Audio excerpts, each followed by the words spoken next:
Nesses últimos domingos, temos estudado o Evangelho de Marcos. E no domingo passado nós estudamos com o Rafa aqui o capítulo 6, nos versículos, até o versículo 29. E nosso texto dessa noite será do capítulo 6, do versículo 30 ao versículo 44. Lembrando um pouco do contexto, no começo do capítulo nós temos que Cristo envia os seus discípulos, em grupos de 2, para saírem, para pregar e para expulsar demônios. E depois, como vimos na semana passada, tivemos um parêntese nessa história, e é relatado então a história da morte de João Batista. E então, no versículo 30, nós vemos aqui, voltaram os apóstolos. Então, os apóstolos voltaram dessa missão que eles tinham sido encarregados por Cristo antes desse parênteses que foi dado, sobre a morte de João Batista. E começa o nosso texto dizendo assim, Marcos 6 e 30. Voltaram os apóstolos à presença de Jesus, e lhe relataram tudo quanto havia feito e ensinado. E ele lhes disse: vinde repousar um pouco, à parte, no lugar deserto, porque eles não tinham tempo nem para comer, visto serem numerosos os que iam e vinham. Então foram sós no barco para um lugar solitário. Muitos, porém, os viram partir e, reconhecendo-os, correram para lá, a pé, de todas as cidades, e chegaram antes deles. Ao desembarcar, viu Jesus uma grande multidão, e compadeceu-se deles, porque eram como ovelhas que não têm pastor. E passou a ensinar-lhes muitas coisas. Em declinando a tarde, vieram os discípulos a Jesus e lhe disseram: é deserto esse lugar, e já avançada a hora. Despede-os para que, passando pelos campos ao redor e pelas aldeias, comprem para si o que comer. Porém ele lhes respondeu: dai-lhes vós mesmos de comer. Disseram-lhe: iremos comprar 200 denários de pão para lhes dar de comer? E ele lhes disse: quantos pães tendes? E de ver. E sabendo eles, responderam: 5 pães e 2 peixes. Então Jesus lhes ordenou que todos se assentassem em grupos sobre a relva verde. E o fizeram, repartindo-se em grupos de 100 em 100 e 50 em 50. Tomando ele os 5 pães e os 2 peixes, erguendo os olhos ao céu, os abençoou. E partindo os pães, deu-os aos discípulos para que os distribuíssem. E por todos repartiu também os 2 peixes. Todos comeram e se fartaram. E ainda recolheram 12 cestos cheios de pedaços de pão e de peixe. Os que comeram dos pães eram 5.000 homens. Para aqueles que estavam aqui na semana passada ou assistiram a gravação, o Rafa contou uma história missionária, algo que algumas pessoas que no trabalho com os índios aqui no Equador, história de alguns homens que vieram para pregar o Evangelho e como que aquilo, para aqueles homens, terminou, em especial uma pessoa, não lembro o nome do missionário em si, Roger, que ele estava vivendo ali uma crise, e com isso ele ilustrou um pouco o ponto que ele estava dizendo sobre o episódio da morte de João Batista. E eu, da mesma forma, gostaria de copiar ele e também pensar numa história missionária, da mesma forma que ele, puxando o lado um pouco para os missionários dos irmãos, dessa vez um dos irmãos fundadores do movimento dos irmãos. Talvez alguns aqui conheçam essa história, ou a história de sua vida, George Miller. Ele foi um missionário alemão, mas depois trabalhou na Inglaterra com orfanatos. E nós costumamos pensar na Inglaterra com nosso contexto contemporâneo, um país rico. A Libra vale muito, muito dinheiro hoje, mas na época que ele estava ali trabalhando na missão, as coisas não eram bem assim, E existiam muitos órfãos naquela cidade. e prisões infantis, né? Tinha muitas crianças que iam, né, por cometer algum delito, alguma coisa, e iam parar nas prisões. E ele trabalhou por muitos anos na sua vida, dedicou-se ao cuidado, ele com sua esposa, ao cuidado desses órfãos, e abriu diversos orfanatos, e seu nome é lembrado naquela sociedade até o dia de hoje. Eu achei interessante isso, né? Nessa toada que nós estamos vendo nesses dias. O Evangelho, Cristo é rejeitado, mas os cristãos e Jesus Cristo deixam a sua marca nesse mundo. E as pessoas reconhecem e usufruem disso. Eu gostaria de pensar um pouco nesta noite sobre isso, né? Nessa história que nós acabamos de ler, né? No comecinho do texto, começa dizendo, voltaram os apóstolos. E aqui a gente pode pensar de dois grupos, né? Se podemos dizer assim, aqueles que tinham ido naquela missão, como eu havia dito, de pregar o Evangelho que Deus tinha instituído para eles, e pelo que o texto diz, né, voltaram os apóstolos à presença de Jesus e lhe relataram tudo quanto haviam feito e ensinado. E também podemos pensar, né, no contexto da mensagem passada, alguns dos apóstolos, dos discípulos de Cristo, foram primeiramente discípulos de João Batista. Eu imagino, né, se a gente ler o último versículo da semana passada, versículo 29 diz assim, 29 diz assim, os discípulos de João, logo que souberam disso, vieram e levaram-lhe o corpo e o depositaram no túmulo. Então nós podemos pensar nesses dois grupos, né, de pessoas que foram incumbidos de uma missão e se desgastaram nessa missão, e desses também que voltaram dessa situação triste. E é muito incrível, muito especial ver o que Cristo fala para eles, né? Às vezes a gente só pensa, né, em trabalhar, em desgastar, em fazer as coisas corretamente, em prol do reino, em prol do Evangelho. E é interessante o que Cristo diz no versículo 31, né? Ele lhes disse, vinde repousar um pouco à parte, no lugar deserto. É interessante que nós intitulei essa mensagem como o cuidado do mestre. E o primeiro grupo de pessoas a quem ele apresenta e coloca o seu relato aqui sobre o cuidado são justamente os seus discípulos, né? Eles tinham se desgastado em tarefas que ele tinha proposto, e tal era o contexto de pessoas ali cercando o tempo inteiro, né? Cristo reconheceu isso neles e postulou, né? Vinde repousar um pouco à parte, no lugar deserto, porque eles não tinham tempo nem para comer. Visto serem numerosos os que iam e vinham. Muitas vezes, né, nós podemos, da mesma maneira, nos deixar amarrar, e isso muito mais assim, pessoas que têm um ministério ativo, que eu digo assim, publicamente, de pregar o Evangelho, né? A importância de não apenas voltar, vamos supor, um missionário da igreja vai e volta e relata tudo aquilo que foi feito durante a sua obra, como os apóstolos fizeram no livro de Atos. Mas eles dedicaram um tempo juntamente com a pessoa de Cristo. Eu poderia, por exemplo, se eu fosse uma dessas pessoas, chegar aqui e relatar todo o meu trabalho que eu fiz, evangelizando pessoas. Talvez eu falando aqui para vocês, eu poderia, de certo modo, me ensoberbecer de alguma coisa. Poderia contar algo para vocês que talvez não foi bem o que aconteceu, mas ficaria bem para eu dizer algo assim. Mas isso não funciona quando é com Cristo, né? Porque Ele conhece todas as coisas, e com Ele eu posso falar coisas, abrir meu coração do modo que eu não poderia abrir com ninguém. Isso demonstra o cuidado que Cristo teve com seus discípulos. Nós vamos lendo o decorrer das histórias, nós conhecemos muitos dos erros que os discípulos faziam, né? As coisas que nós olhamos já com a nossa visão completa da história, né? Nossa, por que os discípulos fizeram aquilo? Mas Cristo tinha esse cuidado com esses irmãos, né? Ele reconheceu que eles precisavam desse tempo a sós com Ele, para um descanso,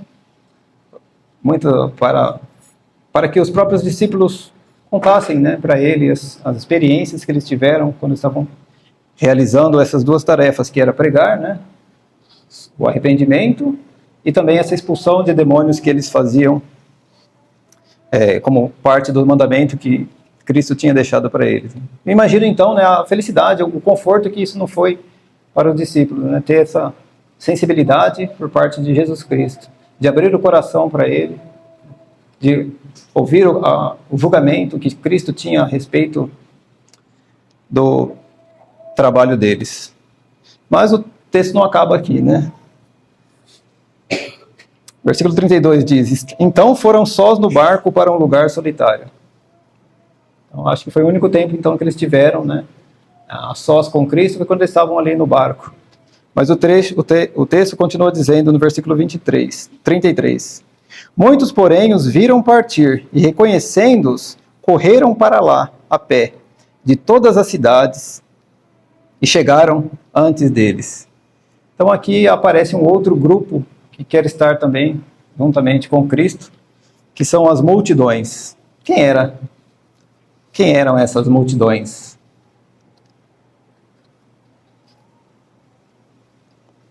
Mais para frente no texto nós vamos entrar um pouco mais nessa questão para dizer, né, quem eram essas pessoas. Mas podemos dizer que eram pessoas que estavam ali, de alguma maneira viram Cristo entrando naquele barco e saíram, né, como o texto diz, literalmente correndo para chegarem no lugar que eles estavam indo antes deles e já estarem lá quando Cristo chegasse. Era realmente uma multidão que já chegou ali com um esforço físico, né? Já chegaram ali a pé, correndo. E, mais uma vez, a gente tem a sensibilidade e o amor de Cristo entrando em ação. Talvez em detrimento do conforto ou do descanso dos apóstolos, né, dos discípulos. Versículo 34 diz assim: ao desembarcar, viu Jesus uma grande multidão e compadeceu-se deles. Fico imaginando se eu fosse um dos discípulos ali, né? Nossa, agora, né, vou dar uma descansada, comer alguma coisa, descansar. E de repente, quando eu desembarco ali, eu vejo aquela grande multidão e olho para Cristo, e Cristo está se compadecendo dessas pessoas. Será que eu estaria da mesma forma também, me compadecendo daquela multidão? Sabendo que tipo de pessoas que eram aquelas, né? Mas Jesus Cristo, ele se compadece dessas multidões. Ele as considera como um rebanho sem pastor. E é muito significativo essa expressão que Cristo usa, porque quem que é o pastor do povo, o grande pastor do povo de Israel? Predito desde o Antigo Testamento, palavras de Jacó, um sonho que teve, né? O pastor que seria aquele que pastorearia o povo de Israel, o grande pastor, o rei daquele povo. Às vezes a gente tem essas duas características, esses dois títulos, podemos dizer assim, de Cristo meio que separados.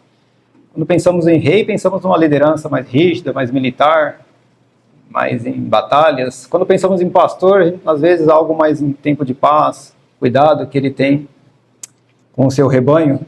E aqui, quando ele desembarca desse barco, ele olha para essa grande multidão e ele se compadece, porque eram como ovelhas que não tinham pastor.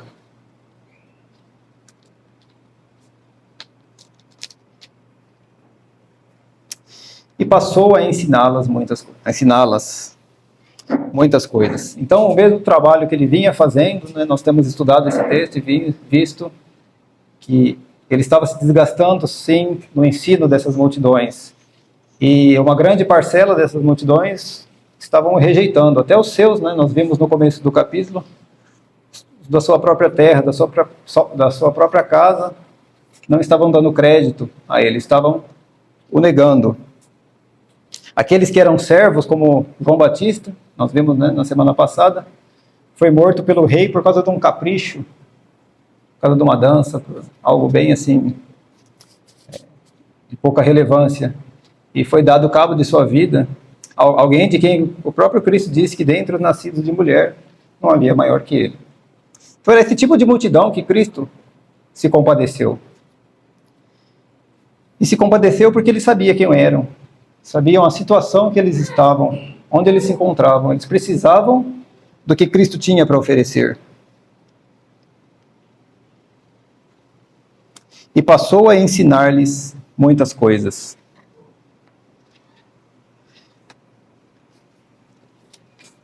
Então nós temos que Cristo primeiramente se compadeceu daqueles seus discípulos e agora ele estava aqui se compadecendo dessas pessoas, da multidão. Só que vai entrar uma outra área agora, levantada pelos próprios discípulos, uma outra necessidade que esse povo tinha. Não era uma necessidade, como podemos dizer assim, espiritual, né? Cristo já tinha suprido isso.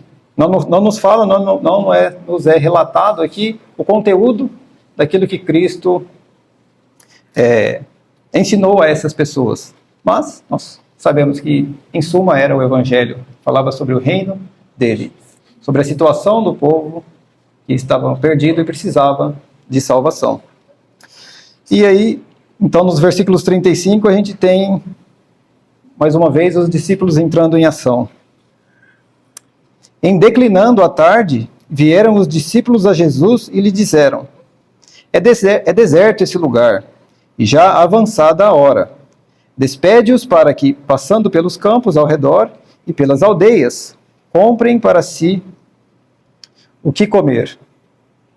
Se a gente parar para pensar, do ponto de vista humano da situação, parecia que os discípulos estavam sendo, como posso dizer, tendo uma sensibilidade com aquele povo, né?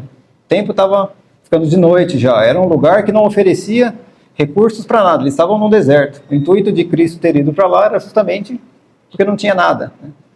E essas multidões bem grandes estavam nesse lugar, o dia já estava se acabando. Então os discípulos, né, não sabemos o que passava nos corações deles, né? Posso às vezes me colocar no lugar e ver talvez o que eu pensaria, né? Já vim para cá para descansar, tá? Abri uma exceção desse meu tempo para descanso, já está ficando tarde, o povo tem que comer, Jesus, né? Aqui não tem lugar para eles comprarem algum alimento, alguma coisa, então despede-os para que eles vão e resolvam por si só essa necessidade que apareceu, né, nessa circunstância desse encontro que eles tiveram com Cristo no deserto. Então, talvez, né, foi uma sugestão sábia o suficiente e também politicamente, se a gente for pensar, né, foi uma sugestão politicamente correta que os discípulos fizeram a Cristo. Muitas vezes nós pensamos nisso, no bom senso das coisas, gostamos de julgar as pessoas e os atos das pessoas com base no nosso bom senso. Teve um filósofo chamado René Descartes que ele falava que o bom senso é algo que ninguém reclama, assim. Todo mundo acha que tem bom senso. Ninguém fala que não, precisa de ter um pouco mais de bom senso. Todos nós achamos que temos a medida certa do bom senso.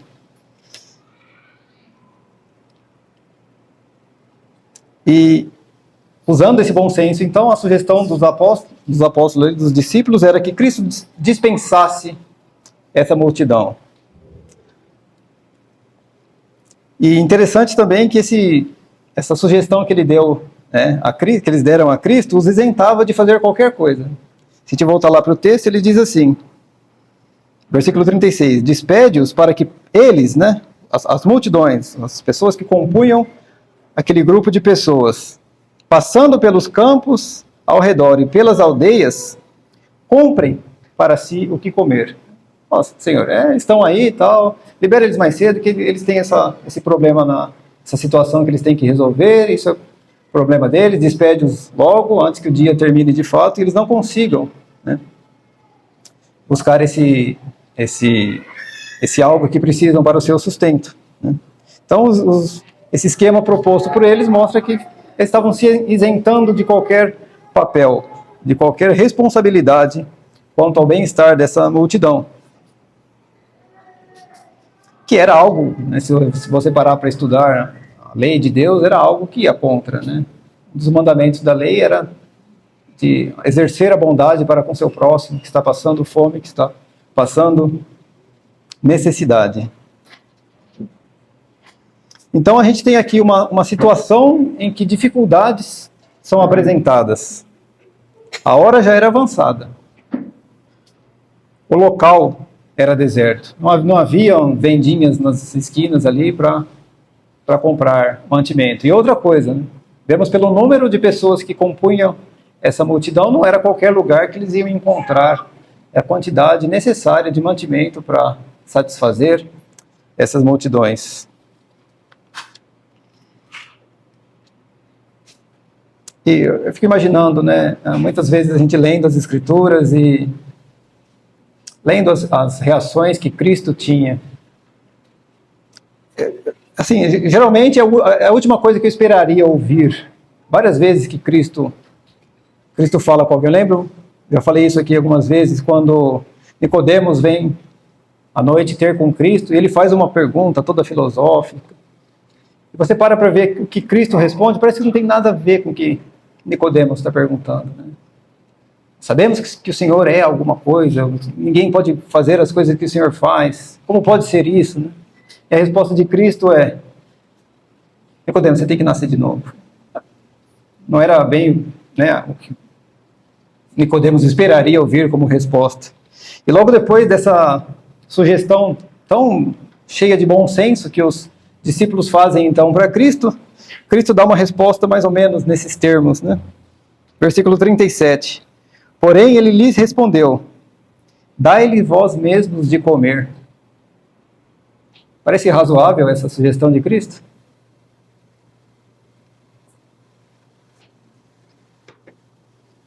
Se cada componente daquela multidão teria dificuldade para satisfazer a sua família ali, por exemplo, que estava presente naquele lugar, Cristo coloca, né, essa pergunta então para os discípulos. Essa pergunta não, né, essa sugestão, essa ordem. Dai-lhes vós mesmos de comer.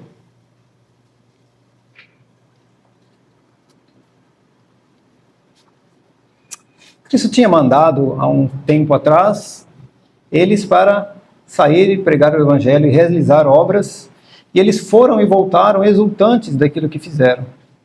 De como, não é relatado aqui no livro de Marcos, mas essas passagens fazem parte dos outros evangelhos, né? E nós sabemos por lá que eles voltaram exultantes e alegres, porque eles experimentaram realmente o poder que Deus tinha dado para eles fazer.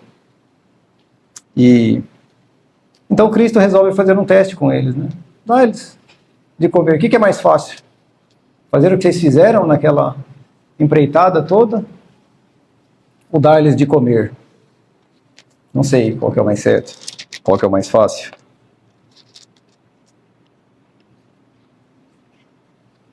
E outra coisa, né? Dar-lhes de comer. Quem que eram esses povos, essas pessoas que compunham essa multidão? Eram homens. Se a gente ler lá em João, precisa abrir, em João, no capítulo 6, versículo 26, que é uma passagem paralela a isto aqui, ele dá uma descrição sobre o que movia o coração dessas pessoas.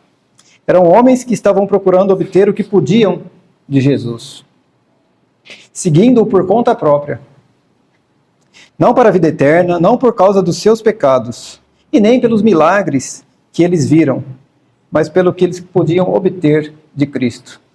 Fico imaginando então na cabeça dos discípulos, né? Pô, esse é o tipo de gente, o Senhor já se compadeceu, está ensinando-os, e agora nos ordena, né, que nós temos que resolver esse problema, temos que dar-lhes de comer.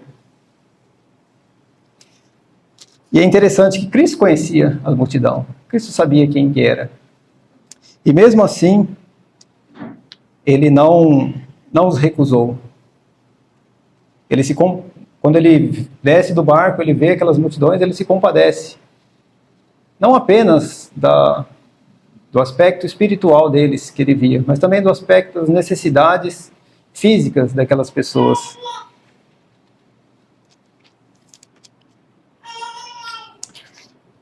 Então, quando Cristo, né, faz essa sugestão para os discípulos, eles sentem a grandeza do que seria fazer isso e já começam a colocar mais dificuldades, né? Já existia a dificuldade do local, do horário, então eles colocam mais uma dificuldade aqui, né? No versículo 37 ainda, disseram-lhe: iremos comprar 200 denários de pão para lhes dar de comer? Então a primeira coisa que vem na mente dos discípulos é dinheiro. Como que você resolve os problemas da sua vida? Talvez, né? E eu me incluo nesse grupo, né? Sempre que existe um problema, talvez a solução primeira que nos vem à cabeça é dinheiro. Problema de vários motivos, de várias origens, nós podemos resolver com base no dinheiro. E foi o que os discípulos imaginaram aqui, né? E eles levantam até uma quantia específica de 200 denários. Denário era uma quantia de dinheiro que era o salário de um salário diário de um trabalhador. Então seriam aqui, só pelas contas deles, precisaria de 200 dias de trabalho de alguém, só para satisfazer as necessidades daquela multidão naquele horário.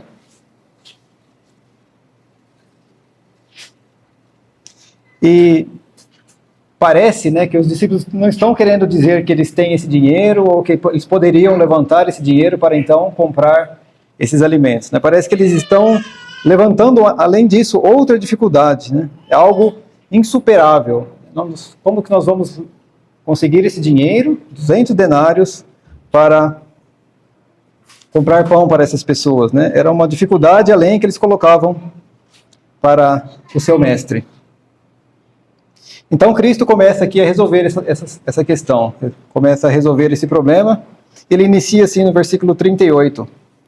Quantos pães vocês tendem aí? E de ver. Então Cristo deu essa ordem a eles, saíram ali perguntando tal, e encontraram um rapaz ali que trazia consigo uma marmitinha. Ele tinha 5 pães e 2 peixes. E quando eles voltam e relatam isso a Cristo, né, parece que eles estão colocando ainda mais uma dificuldade. O que são 5 pães e 2 peixes para uma grande multidão?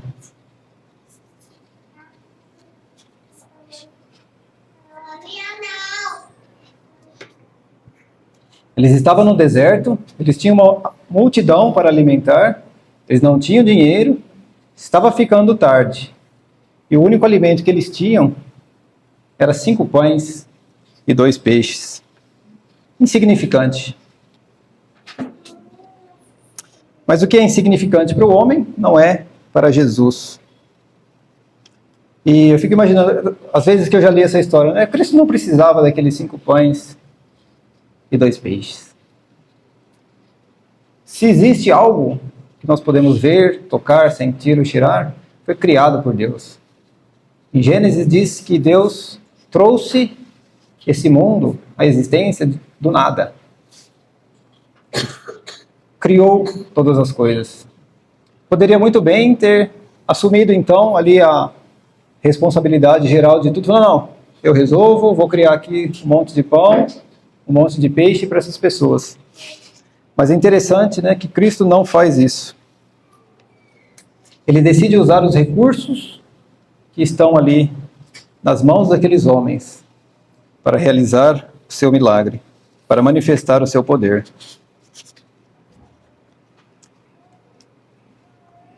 E quanto maior a dificuldade, mais adequada é a ocasião, maior é o milagre. E nós vemos isso nas histórias, né, nos filmes, livros que nós podemos ler, de algum heroísmo, alguma coisa. Quando a tarefa é muito difícil, quando a batalha é difícil de ser ganha, é mais valorizado aquele ato de heroísmo, por exemplo, que alguém realiza. E dificuldades aqui que homem algum que já existiu nesse mundo poderia sofrer no meio de um deserto. Alimentar uma grande multidão com 5 pães e 2 peixes.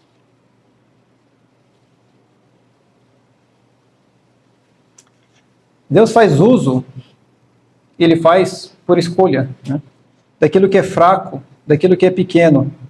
Paulo fala sobre isso em Coríntios, né? E muitas vezes, e agora falando mais especificamente de pessoas, ele fez uso dessas pessoas na história. Só nós voltarmos um pouco e lembrarmos da história de Moisés. Moisés foi ali criado como um rei, como um príncipe no Egito. E ele achou que deveria resolver o problema dos seus irmãos, com base na força que ele tinha. Ele viu que não deu muito certo. Ele quase foi condenado à morte por isso e fugiu. E viveu por 40 anos proscrito no deserto. E quando de fato Deus o chama para realizar essa grande obra, pela qual ele é lembrado até os dias de hoje, ele sente a dificuldade. Ele hesita na presença de Deus, falando que ele não tem, ele não poderia falar àquele povo porque ele não sabia nem falar. Não tinha nem boca, nem firmeza para falar. E muitos outros, podemos citar aqui Gideão. Mas o Senhor aprecia os 5 pães e os 2 peixes que nós temos para oferecer. Ele aprecia o fato de que ele nos envolve na sua obra. Lógico, ele é o Criador de todas as coisas. Ele poderia resolver essa situação num piscar de olhos. Então, toda essa história, todo esse contexto caminha para algo que é impossível, para algo que é absurdo. E Cristo ouve essa resposta, 5 pães e 2 peixes. Então ele começa a fazer algo muito interessante. No versículo 39 ele diz assim: então Jesus lhes ordenou que todos se assentassem em grupos sobre a relva verde. E o fizeram, repartindo-se em grupos de 100 em 100 e de 50 em 50. É muito interessante isso que Cristo faz. Cristo não é, de modo algum, o Senhor da desordem, da bagunça. Nós vemos em cenários de crise, quando multidões estão famintas, o caos que isso vira. Imagina aqui no Brasil, né? Todo mundo com fome, aparece aqui um monte de pão. Aqueles que são mais fortes, vigorosos fisicamente, vão literalmente sair atropelando todo mundo para conseguir egoístamente, né, o seu bocado. Isso é uma característica do ser humano. E Jesus Cristo conhece o ser humano. Então ele toma essa providência, né? Vamos organizar as pessoas. Então ele coloca aqui, né, repartindo em grupos de 100 por 50. 5 mil mais ou menos. 50 filas de 100 poderia ser algo dessa maneira.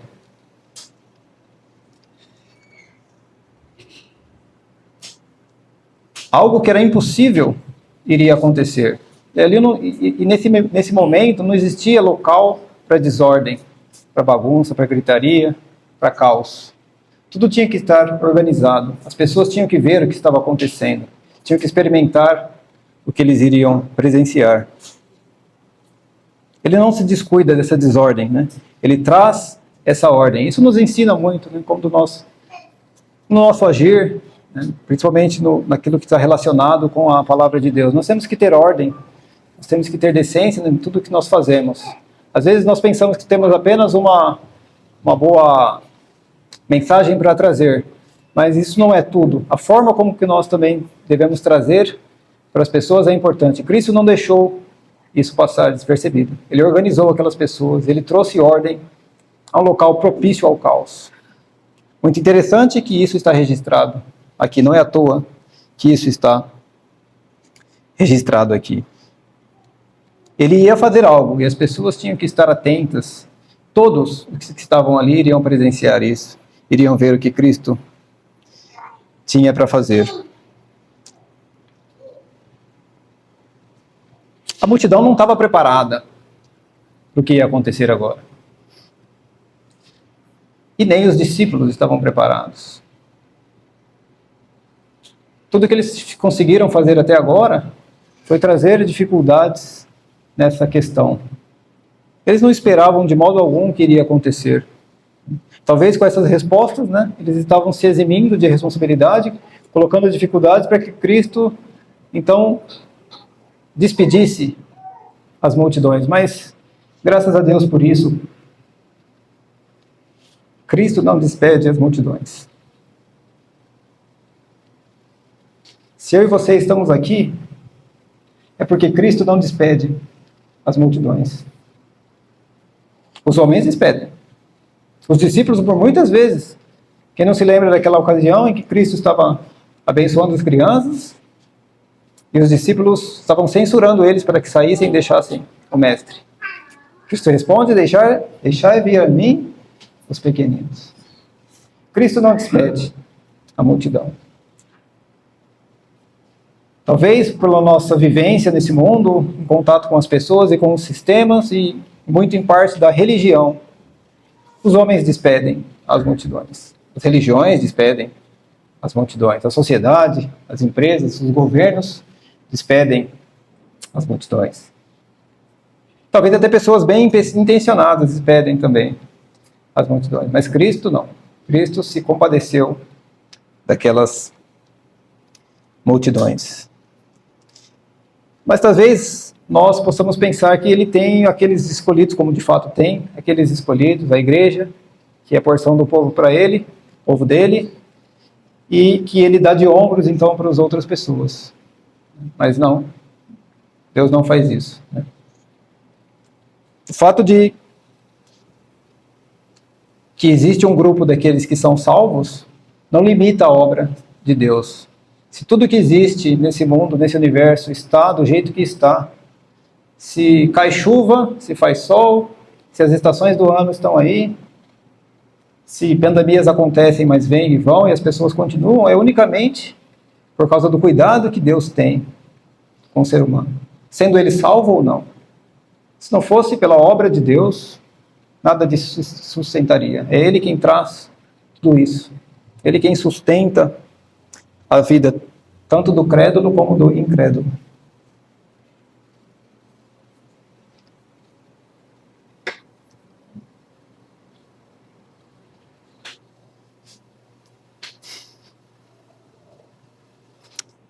Prosseguindo para o final da nossa mensagem, até agora não aconteceu nada, né? Cristo apenas fez umas perguntas, fez umas afirmações meio absurdas e organizou o povo para que se sentassem, né? Então no versículo 41 ele diz assim: tomando ele os 5 pães e os 2 peixes, erguendo os olhos ao céu, os abençoou. Não tinha uma pessoa naquele lugar que não estava olhando para Cristo.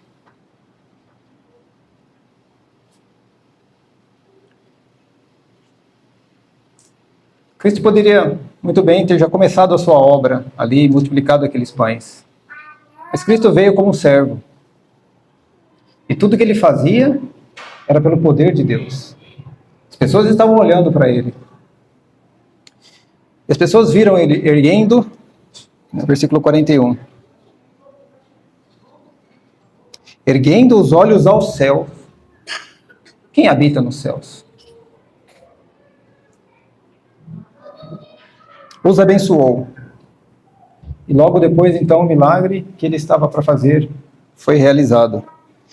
E partindo os pães, deu-os aos discípulos, para que os distribuíssem. E por todos repartiu também os peixes.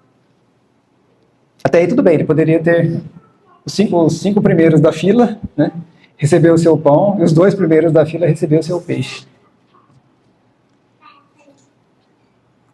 Mas o versículo 42, que traz toda a grandeza da obra, do poder, do amor de Deus. Todos comeram e se fartaram.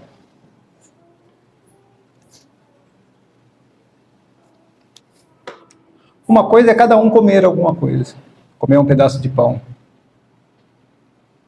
Outra coisa é você se fartar daquilo que você está comendo.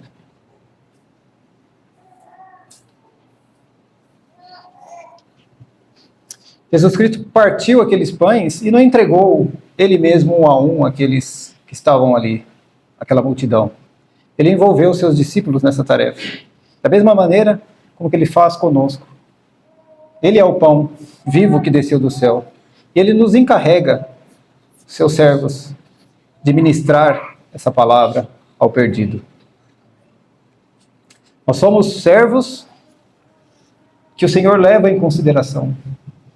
Que o Senhor faz com que participem da obra. Não foi ele que distribuiu o pão entre as pessoas. Ele partiu, ele deu graça, ele operou um milagre. Aquilo que aqueles discípulos não conseguiram fazer, ele fez, ele realizou. Mas aqueles que participaram disso, entregando um bocado de pão, um bocado de peixe a cada uma daquelas pessoas, Versículo 44 coloca um número aqui para nós. Os que comeram dos pães eram 5.000 homens. Podemos imaginar mais 5.000 mulheres e mais umas 10, 15, 20 mil crianças, não sei. Estou apenas teorizando. Era muita gente. Cristo não foi ali um a um entregando. Ele colocou isso de modo ordenado, aquelas fileiras, para cada um dos seus discípulos participar da obra, entregar aquele alimento para aquelas pessoas que ele tinha dito: dai-vos, dai a eles de comer. Meus irmãos, será que nós temos algo para dar às pessoas que estão famintas, que estão nesse mundo como rebanho, sem pastor? Jesus Cristo diz que ele é um pão vivo que desceu do céu. Será que nós temos, como esses discípulos fizeram? Por mais que nós possamos julgá-lo, como eu estou fazendo aqui, eu estou menosprezando os discípulos, com muito respeito que eu digo isso, mas será que nós estamos fazendo como esses homens? Pegando aquilo que recebemos de Cristo e entregando àqueles necessitados?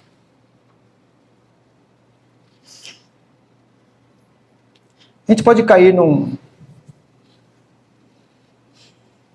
problema, nós, quando eu digo a igreja, aqueles que são salvos por Cristo, de apenas nos importar com, não digo apenas, né, é complicado dizer isso, mas com a pregação do Evangelho, com essas coisas.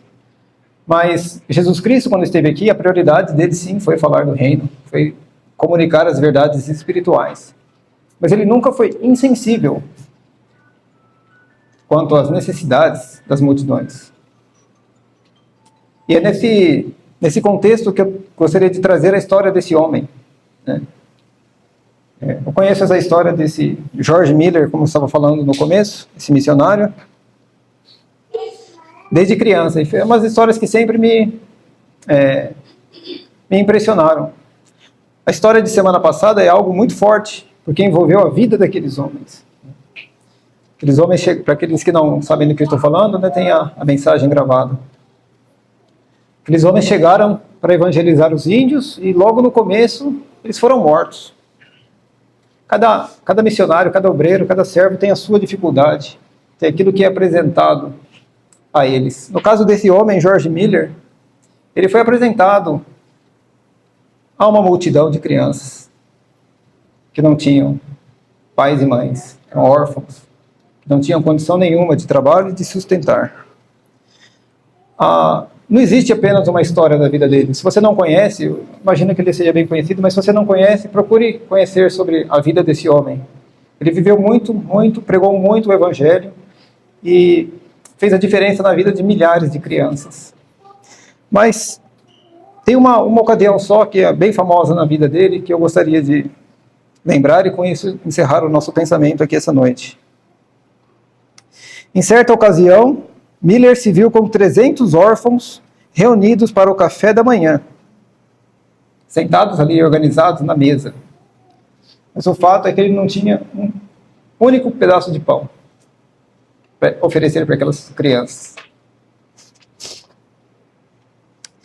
Ele simplesmente o sentou à mesa e deu graças a Deus com confiança. Nesse exato momento, alguém bateu na porta daquele orfanato. Era o padeiro da cidade.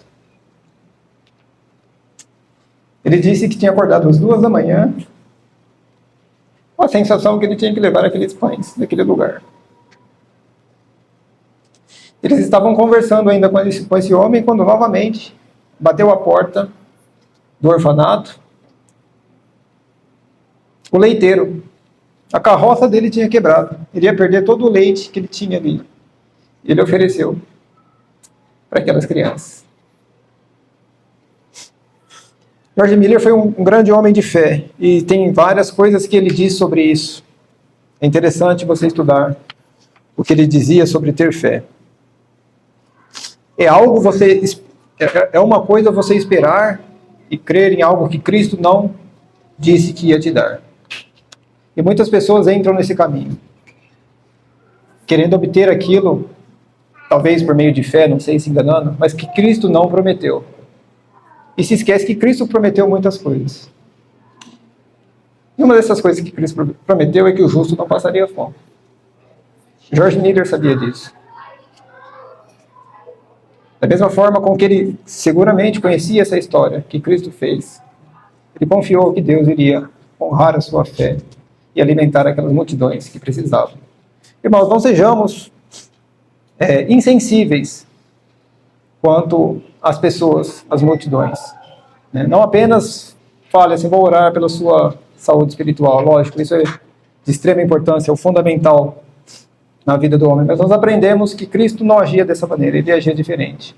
Se você tem alguém, um próximo, que precisa da sua ajuda, é o mandamento de Deus que você ajude. É o exemplo que ele deu e é o ensino que ele deu aos seus discípulos e, por consequência, a nós. Muitos na história, muitos dos seus discípulos, no curso da história, entenderam essa mensagem. E que também nós possamos entender essa mensagem e não sermos insensíveis quanto às multidões. Não sermos aqueles que se despedem das multidões, mas aqueles que podem fazer aquilo que Cristo tem. Ele não espera que nós façamos um milagre. Ele vai fazer o milagre, mas ele quer que nós participamos desse milagre. Senhor nosso Deus e Pai, muito obrigado, Deus, porque nós podemos abrir a Tua palavra, Senhor, onde está registrado aquilo que o Senhor Jesus Cristo fez quando esteve aqui nesse mundo, Pai. Muito obrigado porque Ele não foi insensível às multidões, Pai. Muito obrigado porque se nós estamos hoje aqui, é por causa que Ele se compadeceu de nós, Deus. Obrigado porque Ele veio a esse mundo, Pai, como pão do céu, e deu a sua vida em nosso resgate, Pai. Obrigado porque Ele veio a esse mundo, Pai, e mudou a história da humanidade. Impactou a vida do homem nesse mundo. Isso é inegável, Pai. Por mais que as pessoas não queiram acreditar na sua mensagem, elas não podem negar o fato de que Cristo veio e que Cristo mudou a história do ser humano. Muito obrigado porque o Senhor veio para resolver esse problema nosso, Deus. Obrigado por esse tempo que tivemos aqui estudando a Tua palavra, Deus. Em nome de Jesus Cristo. Amém.